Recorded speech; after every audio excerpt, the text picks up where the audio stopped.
दोस्तों बहुत ही बड़ी खबर निकल के आ रही है कि पावर स्टार पवन सिंह ने दिया राकेश मिश्रा को 1 करोड़ रुपया गाड़ी खरीदने के लिए। तो चलिए क्या है पूरी खबर, सब कुछ बताएंगे डिटेल्स में। और आपको ये भी बताने वाले हैं कि कौन सा गाड़ी है वो भी दिखाएंगे। और राकेश मिश्रा क्या बोला पावर स्टार पवन सिंह को पैसा लेने के बाद, वो सब कुछ आपको इस वीडियो में दिखाने वाला हूँ। तो चलिए इस वीडियो को बिना समय लेते हुए स्टार्ट कर देते हैं।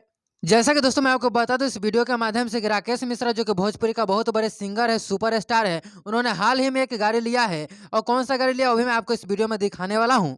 जिसमें खबर निकल के ये आ रही है कि पावर स्टार पवन सिंह ने गाड़ी खरीदने के लिए 1 करोड़ रुपया दिया है। तो क्या ये सही है? और राकेश मिश्रा इसकी जानकारी अपने फेसबुक पेज के माध्यम से दिया है। कौन सा गाड़ी? तो सबसे पहले चलिए आपको मैं उस गाड़ी को दिखा देता हूँ। जैसा कि आप देख सकते हैं कि ये जो गाड़ी आपको दिखाई दे रहा है स्क्रीन पे, ये गाड़ी है जो कि सुपरस्टार बहुत बड़े सिंगर भोजपुरी के राकेश मिश्रा ने खरीदा है। और इसमें खबर निकल के ये भी आ रही है कि पावर स्टार पवन सिंह ने दिया है 1 करोड़ रुपया। लेकिन दोस्तों मैं आपको बता दूं जानकारी के लिए कि ये बिल्कुल अफवाह है और राकेश मिश्रा अपने पैसे के दम पे खरीदा है। तो ये बिल्कुल अफवाह है कि पावर स्टार पवन सिंह ने दिया है।